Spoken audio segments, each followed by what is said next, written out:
important because it brought together those who do scientific research together with government and public sector. A good conversation and a very important one to drive the National Development Plan.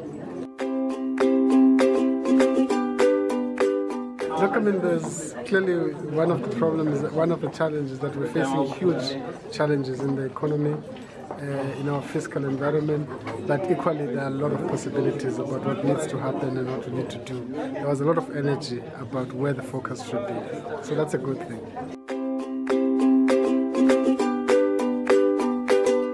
Look, I mean, business schools are, by their nature, they are supposed to be linked and locked into what happens in the real economy. And that's the strength of using business schools more practically.